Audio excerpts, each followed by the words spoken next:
Кадырлуу калайык калкым, урматтуу мекендештерим, дүйнө менен бирге биз да капыстан келген илдетке туш болдук. Тарыхыбыздагы кыйын учурду башыбыздан өткөрүп жатабыз.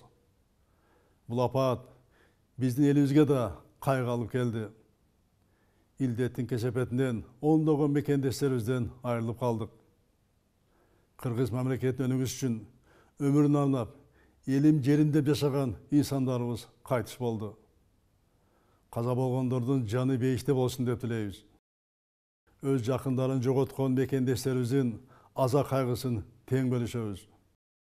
Дарыланып жаткан бейтаптарыбызга Кудай шыпасын берсин деп тилейбиз. Кадырлуу калайык журтум, азыр элдин саламаттыгы үчүн аеосуз күрөш болууда.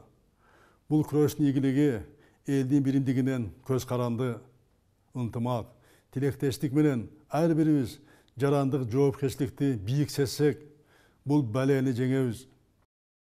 Бүгүнкү күндүн баатырлары, дарыгерлерибиз өз өмүрүн тобокелге салып, көзгө көрүнбөгөн душман менен жанын аябай кармашып жатат.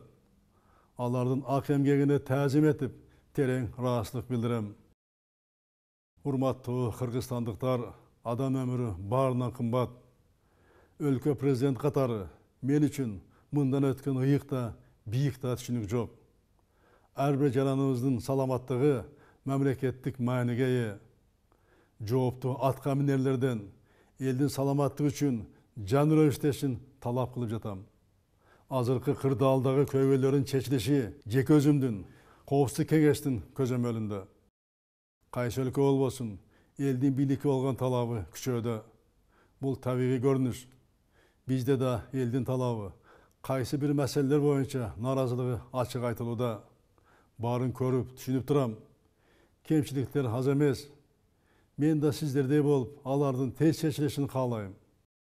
Бул 30 жылдан берки топтолгон көйгөйлөр деп актанып отурууга, күнөөлөрдү издөөгө азыр убакыт жок. Ошондуктан тынбай иштеп жатабыз. Болгон аракет көрүлөт жана милдеттер аткарылат. Урматтуу элим, кадырлуу калкым, эл башына түшкөн азыркы оор сыноо ынтымагыбызды чындады. Ишкерлерибиз, ыктыярчылар, деги эле кайдыгер эмес мекендештерибиз жардамдарын көрсөтүүдө. Мындан ары да бекем ынтымакты, ширелген биримдикти, нукура тилектештикти көрсөтөлү. Жоопкерчилик ар бирибизде, ар бир жаран өз үй бүлөсү, балдары үчүн жоопкер. Менин жоопкерчилигим элимдин алдында. Сиздердин колдооңор менен бул кыйынчылыктарды жеңебиз. Мен сиздерге ишенем, урматтуу мекендештерим. Дорогие соотечественники, эти тяжелые дни мы все вместе показали наше единство и сплоченность. Выражаю огромную благодарность за вашу стойкость. Все граждане страны объединились против невидимого врага, поддержали усилия государственных и местных органов власти, помогают нашим медикам.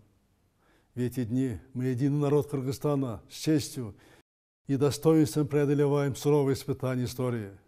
Мы вместе с благословением Бога и благодаря дружбе народа победим в этой суровой схватке за жизнь и здоровье наших людей. Урматтуу мекендештерим, эл арасында азы суроо көп. Алардын бири чет элден эл аралык финанс уюмдарынан келген жардамды бийликтегилер жеп койду деген сөз. Бул боюнча өкмөт элге ачык маалымат берүүдө. Бизде ачык коом, элдин мамлекеттин рызкысына кол салгандарга мен тараптан айоо жок экенин билесиздер. Ошондуктан сиздер менен биргеликте өлкөгө келген жардамды максатсыз коромжу кылдырбайбыз. Кадырлуу калайык журтум, улутубуздун улуу инсаны Чыңгыз Айтматов айткандай, бүгүн баарыбыз бир кайыктабыз. Куттуу элибиз мындан катаал апатты, мындан оор кыйынчылыктарды жеңип, эл болуп, журт болуп, улут болуп ушул күнгө жеткенбиз. Ата бабабыз муратка калтырган ыйык өлкөбүзгө, элибиздин саламаттыгына аяр мамиле кылуу жоопкерчилиги бизге жүктөлдү.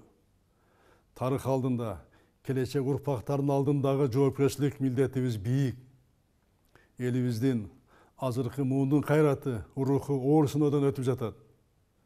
Keremet Kırgız жерибиz, аскасы бийик Алатауыбыз, алтындан кымбат ысык көлүбүз бар. Бул баарыбызга түгөнбөс кайрат берет. Кыйынчылыкка башыбызды ийип, мүңкүрөп алган жокпуз. Руху күчтүү элибиз, элин эмгек кылчу мамлекеттик бийлик бар. Кыргыз кандай оор болуп турса да жакшымын дейт. Жакшыны оозонгон элди жараткан Кудайым өзү колдойт. Жараткан Кудайдын колдоосу менен, элибиздин биримдиги менен буйруса, бул күндөрдү да бийик абир, ар намыс менен өтөбүз. Ар дайым элибизде аманчылык, жергебизде тынчтык болсун. Сүйүктүү Кыргызстаныбызды Кудайым өзү колдосун.